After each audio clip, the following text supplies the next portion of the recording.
आज का कार्यक्रम ज्वाइन किया है काफी संख्या में, क्या किस तरह से बल मिलेगा 2027 के लिए? निश्चित तौर पर जो माननीय राष्ट्रीय अध्यक्ष जी का लगातार अभियान है पीड़ित परिवार को न केवल एक करने का, बल्कि उनको जो हक है, अधिकार है, न्याय है, सम्मान है, स्वाभिमान है, ये सभी चीजें जो हमें विरासत में बाबा साहब भीमराव अम्बेडकर जी के बनाए हुए संविधान में मंडल आयोग की सिफारिशों के बाद जो हक अधिकार मिले हैं, उन हक और अधिकारों की लगातार बीजेपी के लोग उपेक्षा करते चले जा रहे हैं। बीजेपी के लोगों का बस नहीं चल रहा है। बस चलता तो शायद संविधान में आरक्षण खत्म कर चुके होते। बीजेपी के लोग लगातार इस बात को लेकर प्रयास करते हैं कि कैसे मनुवाद आए, कैसे सामंतवाद आए, कैसे दलित पिछड़े और मुसलमान भाई उनके हक अधिकारों को मारें, उनके सम्मान और स्वाभिमान को लगातार ठेस पहुंचाने का काम बीजेपी की सरकार में हो रहा है। घटना चाहे आदरणीय रामजीलाल सुमन जी के साथ हुई हो, चाहे इटावा में कथा वाचकों के साथ हुई हो, चाहे आजमगढ़ में सनी कुमार के साथ हुई हो, हर स्तर पर बीजेपी के लोग लगातार अन्याय कर रहे हैं, अत्याचार कर रहे हैं। तो ऐसे में मैं समझता हूँ पीड़ित परिवार के लोग एकत्रित होकर आदरणीय अखिलेश यादव जी के नेतृत्व में एक अपनी मजबूत ताकत बनाए हैं, जिसका परिणाम आपने लोकसभा चुनाव में देखा है 24 में। और मुझे उम्मीद है कि जो आपने परिणाम 24 में देखा है, उससे बहुत बेहतर परिणाम आने वाले 27 में आने वाला है। आज शुरुआत आप देख नहीं रहे हैं। आदरणीय लल्लन चौहान जी की ज्वाइनिंग आपके सामने है। महेंद्र जी हमारे संघर्षशील साथी बैठे हैं। हमारे राजेश जी के बारे में, राजेश चौहान जी के बारे में भी आपने सुना। और भी बहुत सारे संगठन के लोग जो जिन्हीं कारणों से बाहर हैं, अभी नहीं है मौके पर, लगातार वो काम कर रहे हैं, लगातार लोगों को जागरूक करने का प्रयास कर रहे हैं। और मैं सोचता हूँ बहुत सफलता मिल रही है हमारे लोगों को। सर, कल की मीटिंग में बहुत सारे विपक्ष सत्ता पक्ष के ब्लॉक प्रमुखों ने आपसे शिकायत की और एक सांसद के साथ इस तरह से बिहेवियर एक ईडीएम करता है, तो क्या सरकार के रवैये पर ये जिला अधिकारियों का?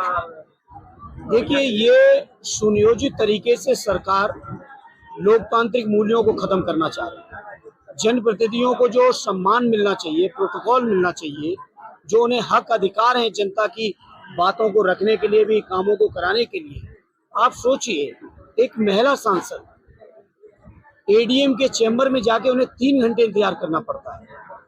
एक महिला पालिका की चेयरमैन साहिबा का अपमान कर रहे हैं और इस स्तर तक का जो अपमान हो रहा है।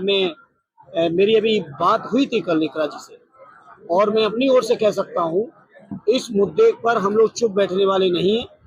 और मुझे इंतजार है 21 तारीख का जब संसद सत्र शुरू होगा, तो इस मामले को न केवल संसदीय विशेषाधिकार में के माध्यम से, बल्कि देश की संसद के माध्यम से पूरे देश के सामने भी मजबूती से उठाने का काम करेंगे हम समाजवादी।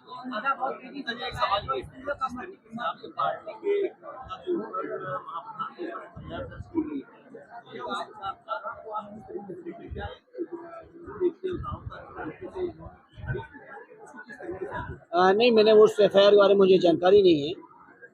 दूसरा सर, बाढ़ चौकियों का आप निरीक्षण करने गए थे, क्या चीजें पाए, क्या कमियां? देखिए, बाढ़ के आपने ठीक याद दिलाया। कल मैं बाढ़ के चौकियों का भी निरीक्षण किया। चौकियों पे तो अभी कोई व्यवस्था थी नहीं, और उससे भी ज्यादा जो चिंता की बात है कि लगातार कटान बढ़ रहा है।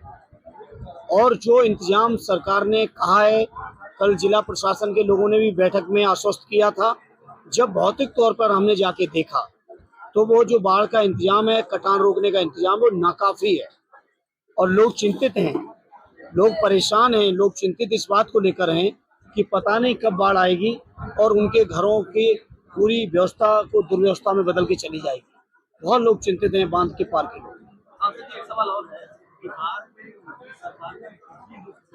कि 20 साल बाद याद आई नीतीश जी को? 20 साल बाद याद आई क्या?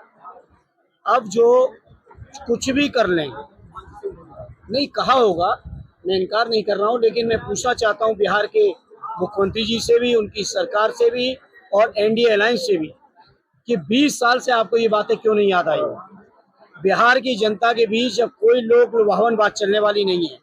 बिहार की जनता फैसला लिए बैठी है और इंडिया अलायंस को और तेजस्वी जी को, उनकी पार्टी को वहां से जिताएगी। सर एक सवाल हो गया कि बिहार के एडीजी का एक बयान आया है, उन्होंने बताया है कानून व्यवस्था को लेकर किस तरीके से बिहार में है।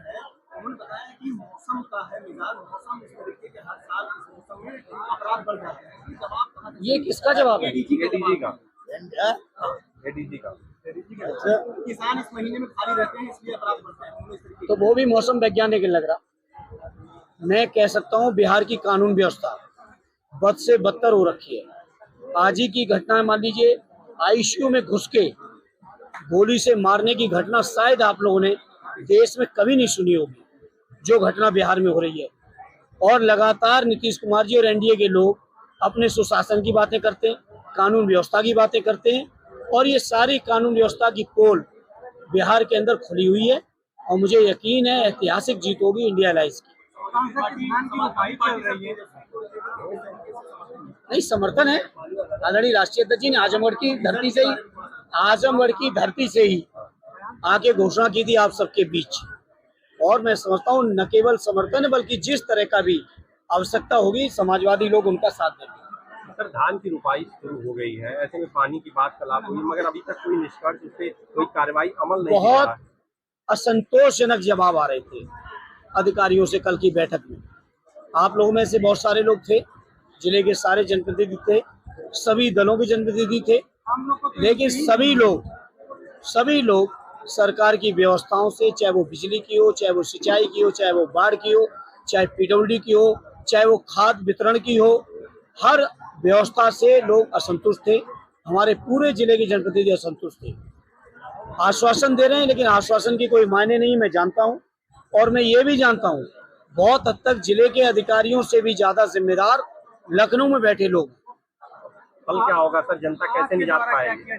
हम समाजवादी लोग संघर्ष कर रहे हैं, लगातार आवाज को भी उठा रहे हैं, अधिकारियों से भी बात कर रहे हैं, लखनऊ में भी कर रहे हैं। 26 तारीख को हम लोग फिर लोगों के हक और अधिकार के लिए फिर एक कार्यक्रम करने जा रहे हैं पूरे उत्तर प्रदेश के हर जिला मुख्यालय पर।